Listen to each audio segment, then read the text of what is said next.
Assalamualaikum warahmatullahi wabarakatuh. Bagaimana kabarnya hari ini, Ananda? Mudah-mudahan sehat walafiat.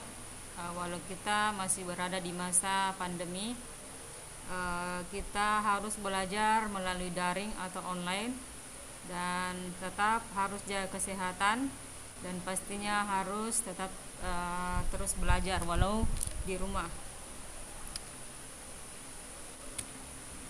Baiklah, persiapan kita sebelum belajar yang pastinya kita berdoa ya, supaya nantinya dalam proses pembelajaran lebih mudah dipahami dan bisa berjalan dengan lancar. Oke, doa dimulai.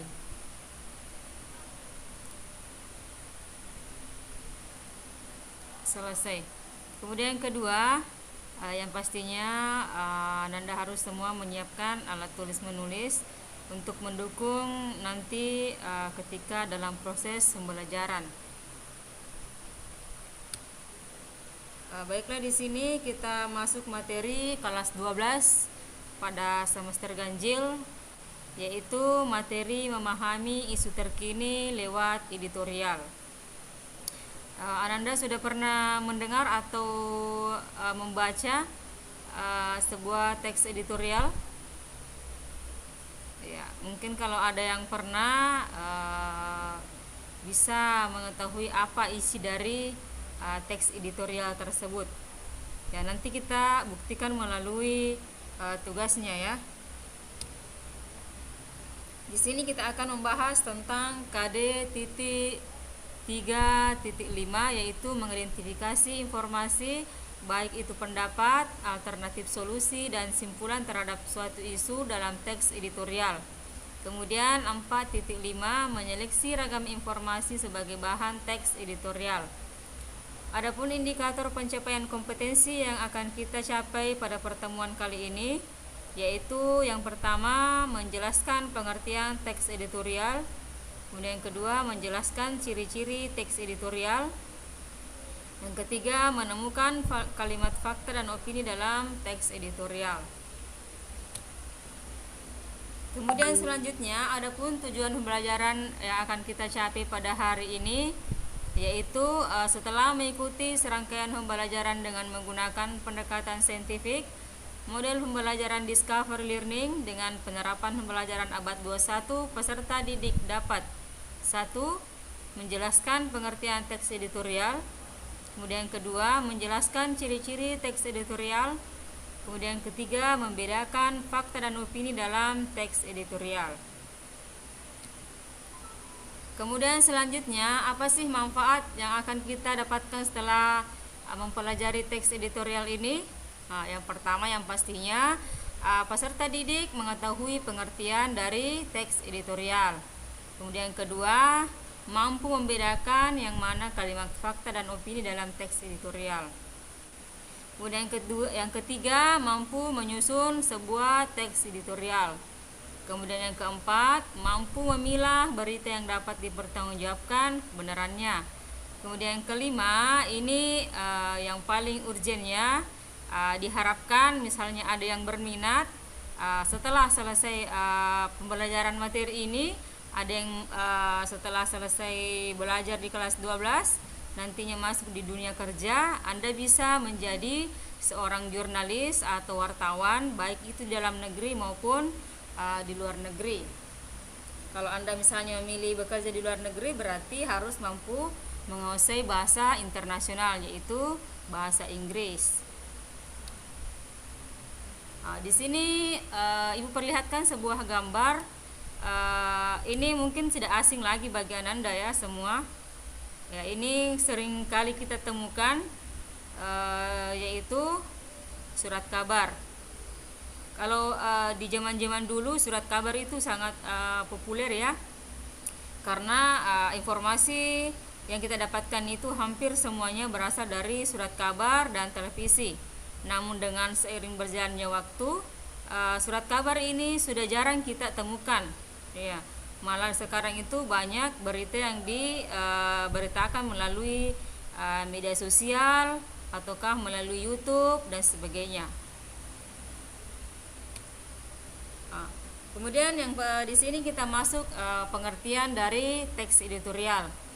Adalah teks yang ditulis oleh redaktur utama media yang berisikan pendapat, pandangan umum atau reaksi mengenai suatu peristiwa atau kejadian yang menjadi sorotan masyarakat.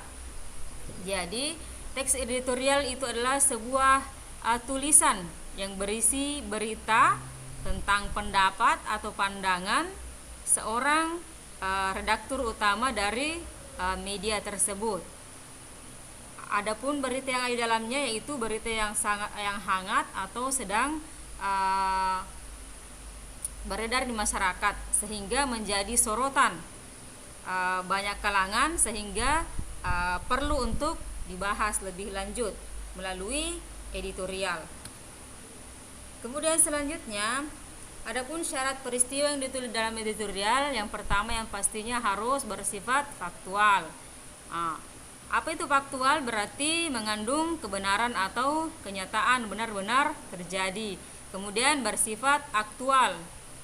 Aktual berarti masih hangat atau baru saja terjadi.